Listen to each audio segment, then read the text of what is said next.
and here's the story of Noddy the Champion to honour the Winter Olympics. It was a lively morning in Toyland, and Noddy was training to take part in the Toyland Sports Day. He was running around Toy Town, but he had to stop to catch his breath. "Good morning, Noddy," cried the Skittles as they ran past. They didn't look tired at all. "Oh, I'm practicing so hard, but I just can't seem to run very fast," grumbled Noddy to himself. "I just can't. I need proper coaching from some clever person who'll cheer me up and tell me all the things I'm doing wrong." At that very moment, Big Ears cycled up. "I thought you'd be practicing for the sports day," he said.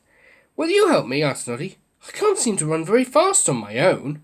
"All right," agreed Big Ears. "I'll be your coach."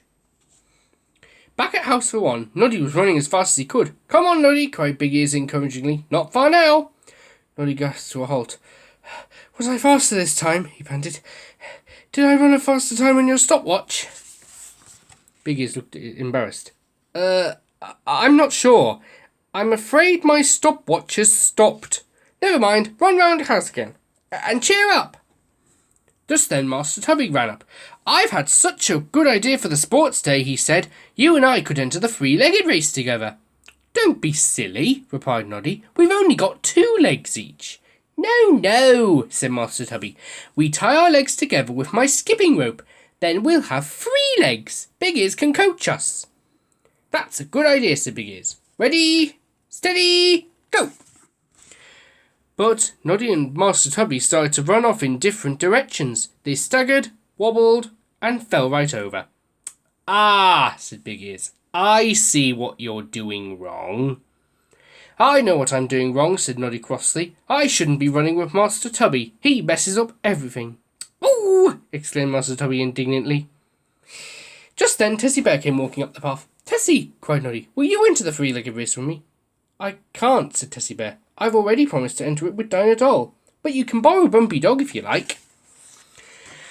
"I came to see if you had any eggs," continued Tessie, "so that we could practice the egg and spoon race." "Yes," said Noddy. "Big Ears can be our coach." Just then they heard a loud "Hop!" from Mr. Toy Bear's garden, and they saw him throwing a pillow into the air. "He's been doing that all morning," said Master Tubby, "but he won't say why." Eventually, they were all ready to practice the egg and spoon race. "On your marks, get set, go!" cried Big Ears. Tessie and Master Tubby took off from the starting line, running as fast as they could without dropping the eggs. But Noddy, however, just stood at the line and threw his egg and spoon as far as he could. They sailed up into the air and then landed on the ground in front of him. He looked rather puzzled. "Ah," said Big Ears, "I see what you're doing wrong, Noddy. The eggs and spoons don't race on their own. You have to carry them along." "Oh, I'm sorry," said Noddy. "I've never actually been in an egg and spoon race before." "Never mind," said Big Ears. "It'll be time to start the proper races soon. We'd better set off." At the starting line, a crowd of toys were lined up. "Ladies and, gentlemen," said Mr. Plod, "the first event in the Toyland Sports Day will be the three-legged race. Ready, steady, go!" Tessie Bear and Dinah Doll set off quickly and steadily and were soon in the lead. Mr. and Mrs. Straw couldn't agree on which leg should go first, and Martha Monkey and Master Tubby fell over at the finishing line.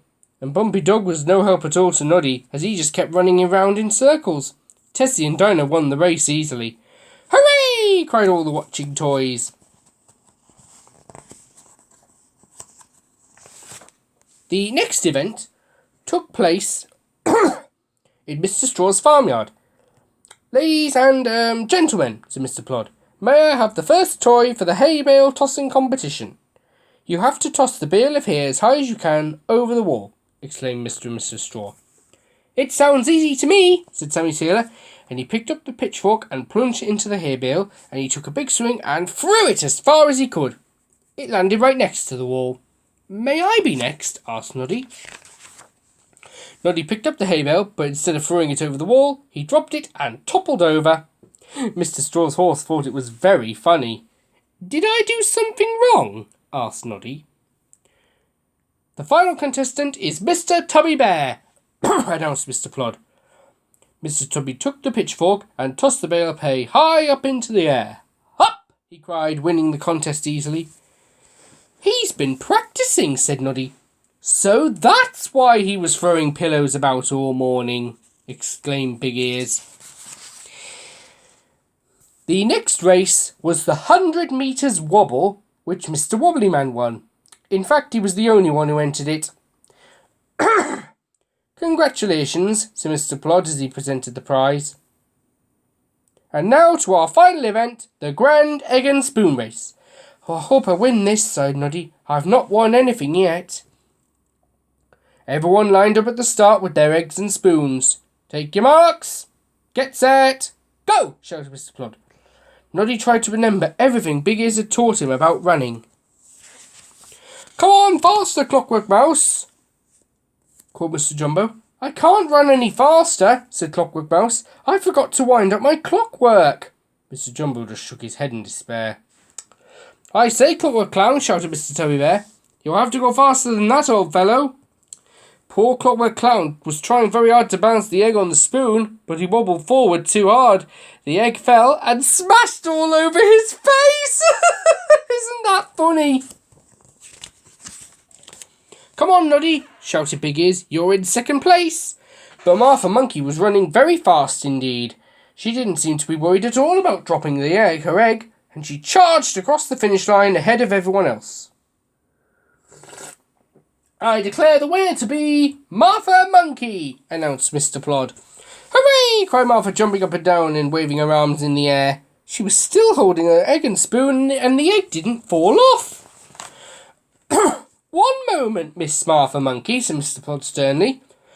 "This egg will not come away from this spoon, which suggests to my expert eye that they are stuck together." "Is there something wrong with that?" asked Martha crossly. "It's cheating," said Mr. Plod. "I'm afraid you're disqualified." "Come on, Noddy," cried Big Ears. "Come on." Noddy ran as fast as he could and crossed the finish line in front of all the other runners. "I declare the true winner of the egg and spoon race to be Noddy," said Mr. Plod. "Well done, Noddy," said Big Ears. "It's all thanks to your coaching, Big Ears," said panting Noddy breathlessly. He was delighted to have won a race at last. "Ladies and, everyone else," said Mr. Plod. "As our only winner to have taken part in every single non-wobbling event, I declare Noddy to be the champion of the sports day." "Hooray!" cheered Big Ears. "Thank you, Mr. Plod," said Noddy as he received the lovely silver trophy. "Now I've got somewhere to put my egg," giggled Noddy, and he dropped his egg into the cup. "Oh, good," said Noddy. "Look, I've got scrambled eggs for tea." "Hooray!" cheered the toys, laughing. "Hooray!" Wasn't that a funny sports story? Hope you enjoy it as much as the Winter Olympics.